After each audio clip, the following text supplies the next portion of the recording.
नमस्कार मित्रांनो, मराठी माणूस प्रदीप. गोकुळ दूध संघाची व्हिडिओ मी काही दिवसांपूर्वी बनवली होती. जो गोकुळ दूध महासंघ कोल्हापूर जिल्ह्यातला आजूबाजूच्या आपल्या हिंदू सगळ्या ग्रामीण शेतकऱ्यांच्या दुधांवरती जगणारा, पिशव्यांमधून भरून शहरांमध्ये पोहोचवणारा हा गोकुळ दूध संघ, त्याला त्या एवढ्याच्या चिमूटभरच्या मुसलमानांसाठी हलाल सर्टिफिकेट लावावं लागलं. आता एक गोष्ट लक्षात ठेवा, यांची अशी खुटी गुंतवून ठेवायची ना, यांचं दूध अजिबात कुठल्या हिंदूंनी विकत घ्यायचं नाही, अजिबात नाही म्हणजे नाही. तुम्ही दूध जे शेतकरी तुम्ही देताय ना, ते बिंदास द्या. तुम्हाला त्याचे पैसे मिळतात, निश्चित करा. ते कोणाला, त्या मुसलमानांना त्यांना चारायचंय ना, त्यांना खायला द्यायचं ना, त्यांनाच खाऊ द्या. आता बघू आता किती मुसलमानांना किती दूध गोकुळचं पोहोचतंय ते. अजिबात या सगळ्या गोष्टी सहन केल्या जाणार नाहीत महाराष्ट्रामध्ये.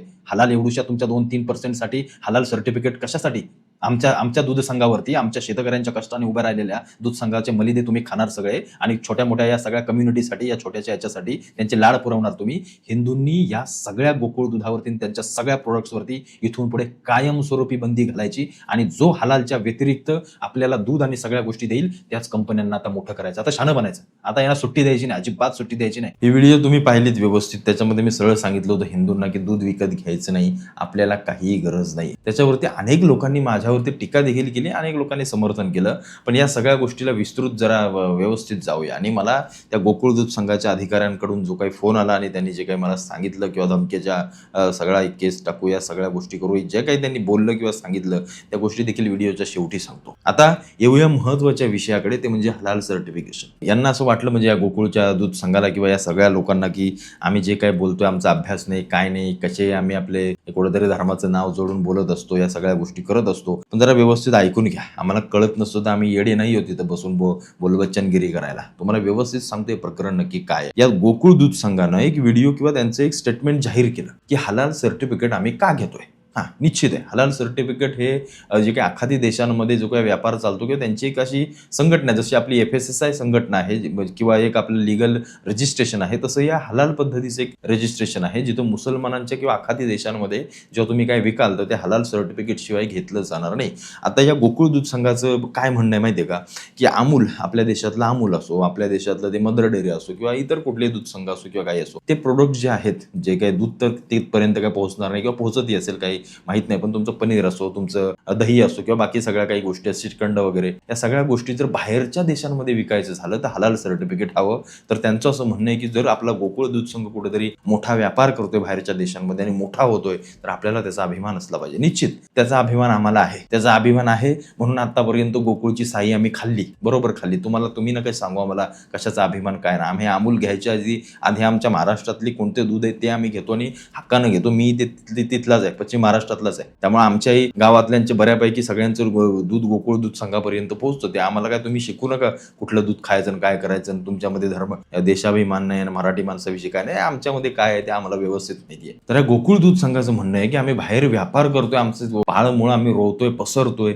निश्चित चांगली गोष्ट. आता बाहेर तुम्हाला विकायचंय, मग तुमचं ते आखादी सगळे देश असतील, दुबई असेल, यमन, तिकडे जे काही यमन देशांमध्ये जे काही तुम्हाला करायचंय तिथं हलाल सर्टिफिकेशन लागतं. तिथल्याशिवाय ती लोक तिकडे काय ऍक्सेप्ट करत नाहीत. त्याच्यामुळे तुम्ही हलाल सर्टिफिकेशन घेतलं असं तुमचं म्हणणं आहे, चांगली गोष्ट आहे. पण आता येऊया महत्वाच्या मुद्द्याकडे, आणि इथंच जर खरी मेक आहे. आम्ही विरोध कशासाठी करतोय ना, हे तुम्हाला जरा व्यवस्थित सांगतो, मग तुम्हाला कळेल. आता त्यांच्या आखाती देशांमध्ये जर एखादी वस्तू विकायची असेल तर त्यांनी सांगितलं की हलाल सर्टिफिकेशन लावा, त्याशिवाय आम्ही कोणतीही वस्तू घेणार नाही, बरोबर की नाही. मग मी एक इथला भारतीय म्हणून, मी इथला एक हिंदू म्हणून माझं मत काय असेल की मी जो प्रोडक्ट घेईन, जो काय माझ्या हातातला पेन असो नाही तर कोणतीही गोष्ट असो, ती मी हलाल पद्धतीची घेणार नाही. आता हलाल म्हणजे त्यांच्या नजरेतून तुम्हाला मी सांगतो की त्यांचं मत काय, की जे इस्लामला धरून आहे असा एखादी वस्तू, असा एखादी प्रोडक्ट्स किंवा त्या गोष्टी ज्या हलाल सर्टिफाईड आहेत त्याच आम्ही विकत घेऊ, म्हणजे त्यांच्या नियमानुसार. मग आमचा देखील एक नियम आहे, आम्हाला हलाल या गोष्टीचं काहीही नको, आमच्या ते नियमात बसत नाही. त्यामुळे आम्हाला असं वाटतं की जे काही तुम्ही केलंय किंवा जे काही दूध तुम्ही विकताय ते आम्ही घेणार नाही. आता तुम्ही असं मला सांगाल किंवा अनेक जण असं म्हणतील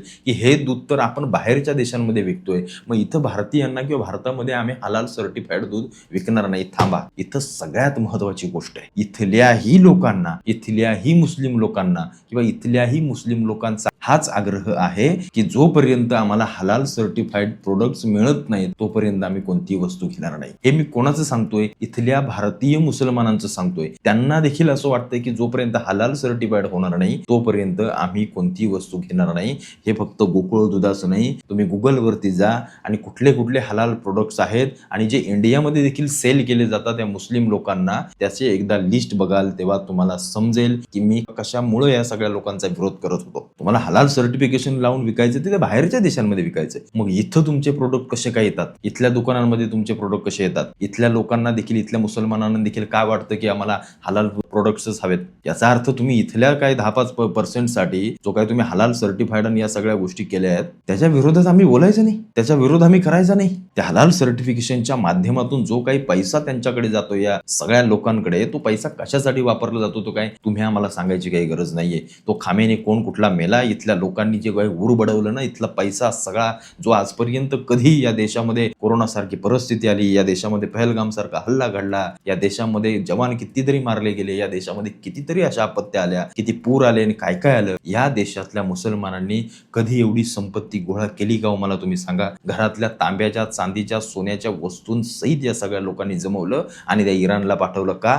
तर तिथला कोणतरी खामेनी, तिथला लीडर मारला गेला. पण या देशातल्या मुसलमानांना या देशाविषयी किती प्रेम आहे. त्या हलाल सर्टिफाईड विका, तिकडे तुमचं स्टॉल दुबईत लावा, नाही ते इराणमध्ये जाऊन त्या खामेनीला दूध पाजा, त्याच्याशी आमचं घेणं देणं नाहीये. ते हलाल सर्टिफाईड प्रोडक्ट मग तिथंच विका. महाराष्ट्रामध्ये किंवा देशामध्ये कसे काय मग तुमचे प्रोडक्ट दिसतात हे हलाल सर्टिफाईड प्रोडक्ट? हे फक्त गोकुळचंच नाही, अनेक कंपन्यांचं आहे. त्यांनी काय केलंय किंवा इथल्या मुसलमानांनी, इथल्या मुस्लिम संघटनांनी काय केलंय, हलाल सर्टिफाईड असेल तरच आम्ही विकत घेऊ. हा काय प्रश्न आखाती देशांचा नाहीये, ते गोकुळ बिकुळ आखातीला विकेल तेव्हा विकेल, पण हा प्रश्न खरा इथल्या लोकांचा, इथल्या मुसलमानांचा आहे आणि हे त्यांना कॅचअप करायचंय, हे त्यांना पाहिजे म्हणून ही सगळी लोक हलाल सर्टिफाईड करतायत. अशी जर प्रत्येक वस्तू जर हलाल सर्टिफाईड असल्याशिवाय आम्ही इथला मुस्लिम म्हणायला लागला आम्ही विकत घेणारच नाही, मग आमच्या मंदिरांच्या बाहेर इथला फळवाला असेल, भाजीवाला असेल, इथला कपडेवाला असेल, इथला प्रत्येक मुसलमान जो धंदा करतो त्याच्याकडून हिंदूंनी कधी विचारून घेतलं का हो की तू मुसलमान आहेस की कोण आहेस? धंदा करतो ना, बिर्याणी अब्दुलची खातो ना, त्याच्या बेकरीमध्ये जाऊन त्याचे पाव खातो ना,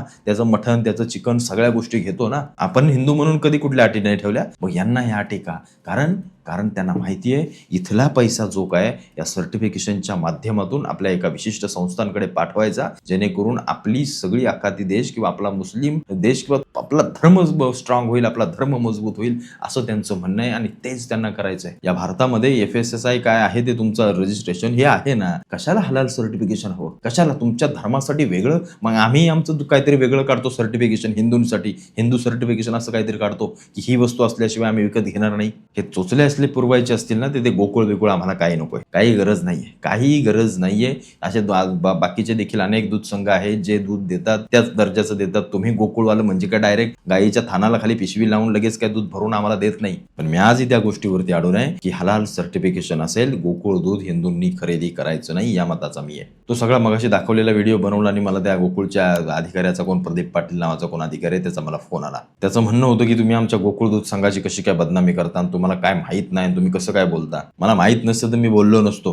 मला माहित नसतं तर मी बोललो नसतो. तू मला म्हणतोय की तू ये कोल्हापूरला, मी तुला सांगतो सगळं सविस्तर, तू ये, तुझ्यात दम असेल तर इथं. मला काय तुझ्यासाठी त्या दूध पियायला काय मला एवढा टाइम नाही आणि तुझं ते सर्टिफिकेशन आणि या गोष्टी सगळ्या सांगत बसायला. तू कुठल्या आखाती देशांमध्ये तू काय करतोयस ते एवढे चुत्या समजू नका आम्हाला. आम्ही काय एवढे येडे नाही आहोत की आम्हाला काही कळत नाहीये. हलाल सर्टिफिकेशन दूध जर गोकुळचं महाराष्ट्रात किंवा देशभरात तुम्ही विकत नसाल तर मी दिलगिरी व्यक्त करायला, माफी मागायला तयार आहे. पण एक जरी दुधाची हलाल सर्टिफाईड पिशवी या महाराष्ट्रामध्ये, या देशामध्ये जर विकली जात असेल किंवा विकलेली असेल तर तुम्ही तुमचा दूध संघ किंवा तुमच्या सगळ्या दूध संघाच्या सगळ्या अध्यक्षांसहित माफी मागणार का? पण तुम्हाला काय करायचं ते करा, तुम्हाला काय केसेस टाकायच्या त्या टाका. मला जे सत्य वाटतंय आणि मला जे दिसतंय तेच मी सांगतोय. तुमचं हलाल सर्टिफाईड आम्ही व्यवस्थित एका वाक्यामध्ये सांगतो, ते तुम्ही बाहेर विका, बाहेरच्या देशांमध्ये ते प्रोडक्ट जाऊ द्या. पण इथला मुसलमान जो काही अडून बसला ना की मला पण हलालच हवं त्याशिवाय मी घेणार नाही, ह्या गोष्टी जर तुम्ही करत असाल तर तुमच्यामध्ये हिंमत आहे का माफी मागायची? एवढं फक्त जरा व्यवस्थित स्वतःला विचारा. एवढे आम्हाला येडे समजू नका की आम्हाला काय कळत नाही. त्यामुळे मी आजही सांगतो, जोपर्यंत हलाल सर्टिफाईड प्रोडक्ट्स या गोकुळकडून विकले जात आहेत तोपर्यंत